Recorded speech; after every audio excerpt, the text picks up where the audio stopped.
A man survived Plataea and then vanished from history. No name, no honour, no story.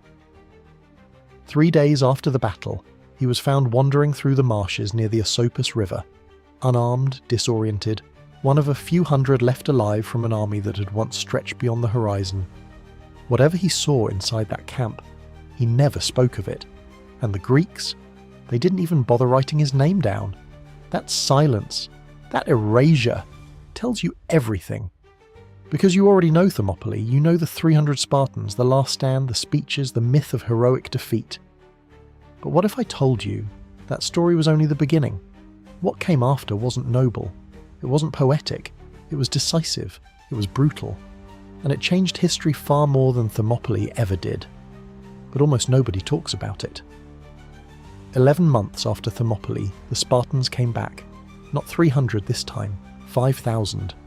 And they didn't come to die. They came to end the war. The place was Plataea, summer 479 BC, and by the time it was over, the Persian invasion of Greece, the greatest military campaign the ancient world had ever seen, collapsed in a single day. So why does Thermopylae get remembered and Plataea get forgotten? To understand that, you have to go back to the moment the legend ended and reality began. 3 days after Thermopylae, Xerxes walked the battlefield. He found Leonidas among the dead. What happened next wasn't typical. Persian kings didn't desecrate fallen enemies, especially not kings. They buried them with respect. But Xerxes ordered Leonidas's head cut off, mounted on a stake, his body crucified. That wasn't policy, that was anger. Because Thermopylae, for all its symbolism, had cost Xerxes something very real. Time, men, and momentum. Thousands dead. A narrow pass that should have collapsed in hours had held for days. And worse, it gave the Greeks something dangerous. Hope. So Xerxes sent a message.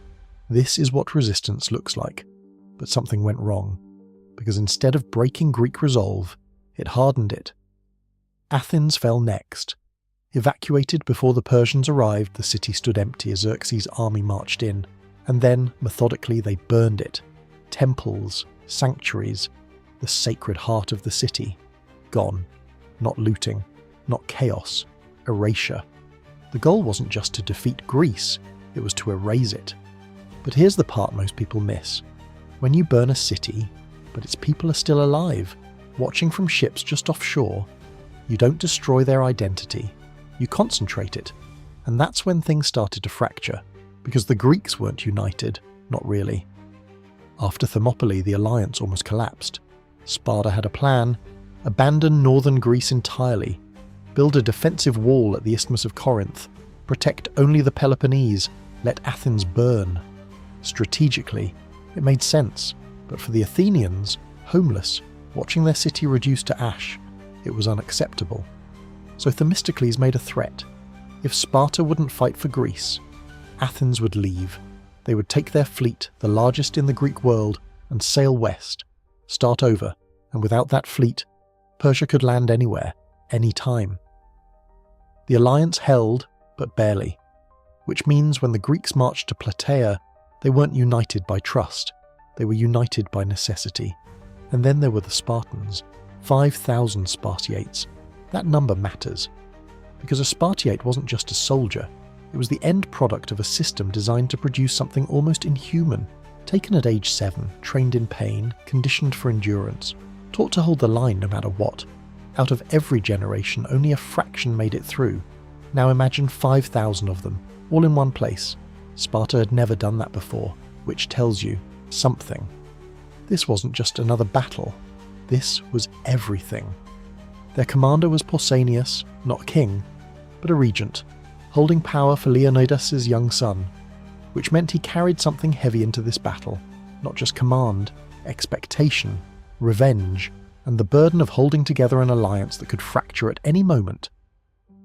Across the river, waiting on the plains, was Mardonius, a seasoned Persian general, experienced, calculated, dangerous, and he had one major advantage: terrain, or rather, the lack of it, because the Greeks refused to fight on open ground. They stayed in the hills, and for 11 days, nothing happened. 2 armies facing each other, waiting. That's war, more often than not. Not constant action, but pressure, uncertainty, and the slow grind of logistics. Because Mardonius understood something simple. If he couldn't break the Greek line, he could break everything behind it. So he targeted their supplies.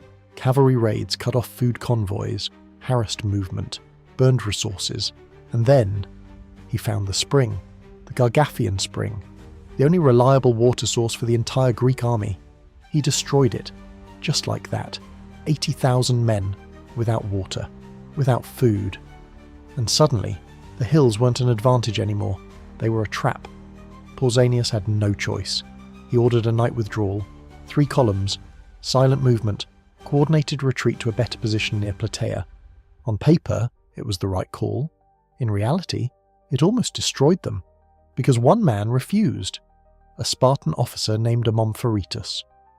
When given the order to retreat, he didn't argue. He didn't shout. He picked up a stone, dropped it at Pausanias' feet, and said, "This is my vote. I don't retreat."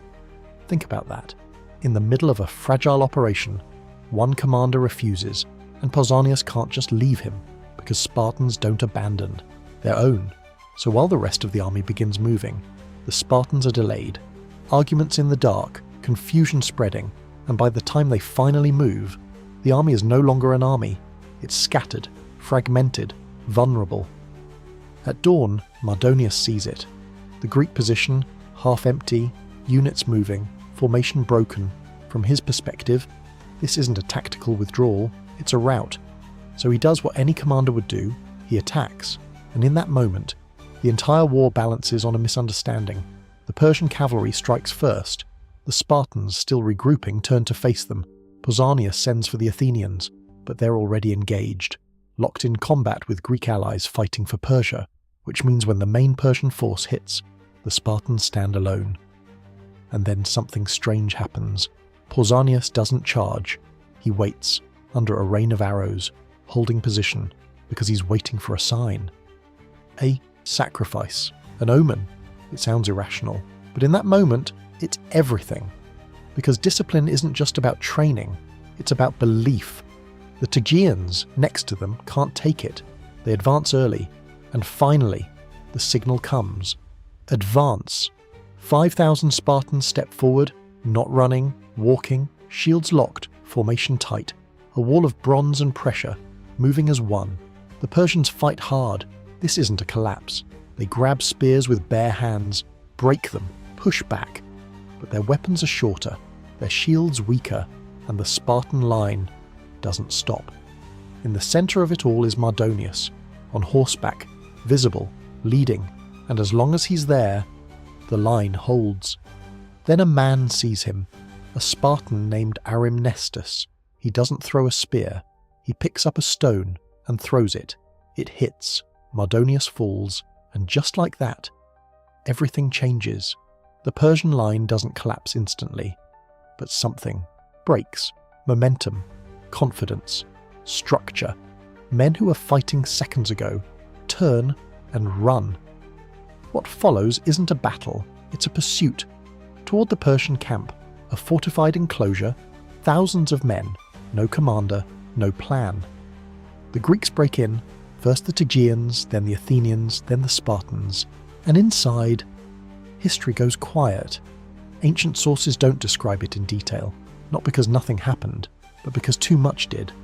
This wasn't combat, this was containment. An army trapped, surrounded, systematically destroyed. By the end, almost none survived, and just like that, it was over. Not officially, not politically, but practically. Persia never invaded mainland Greece again, not once. And yet, we don't talk about Plataea, we talk about Thermopylae, because one is a story about sacrifice, and the other is a story about victory. Total, uncomfortable, undeniable victory. One makes you feel inspired. The other makes you ask questions about power, about memory, about what we choose to remember and what we quietly leave out.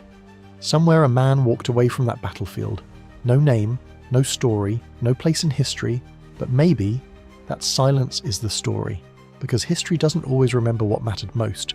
It remembers what feels right to remember, and sometimes those are not the same thing.